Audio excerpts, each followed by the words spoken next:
Viktor Myrkin est né en 1909 à Ekatérinoslav, dans l'Empire russe. Il a donc moins de 10 ans quand ses parents, fuyant en 1917 la révolution bolchevique, s'installent en France. Il devient plus tard avocat, mais son cœur est ailleurs. Officier de réserve de l'armée française, il rejoint le Bétar, mouvement sioniste, où il va diriger, en France, puis en Lettonie, des camps d'entraînement. En 1937, il réalise son rêve et s'installe en Eretz Israël, ou Palestine mandataire.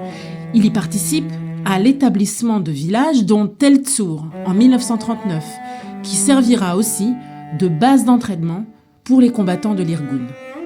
Dès 1940, il refuse la défaite de sa patrie d'adoption. Il s'engage dans les forces françaises libres, FFL, et poursuit la guerre en Syrie, puis en Libye, avant d'être blessé.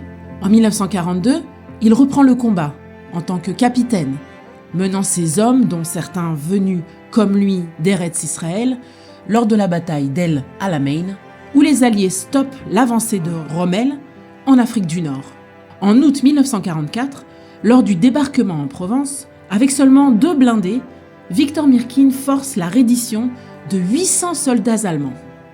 Son exploit lui vaut d'être promu chef d'état-major, mais malheureusement, il tombe au combat le 24 novembre à Gromagny, dans les Vosges, frappé d'une balle en pleine tête. Viktor Myrkin est mort en héros. La France le fait compagnon de la libération, à titre posthume. Les États-Unis le décorent. Israël l'immortalise en donnant son nom à une place à Pardes Rana. Viktor Myrkin a vécu et est tombé, comme il s'est toujours battu, debout. Son nom restera à jamais inscrit dans l'histoire.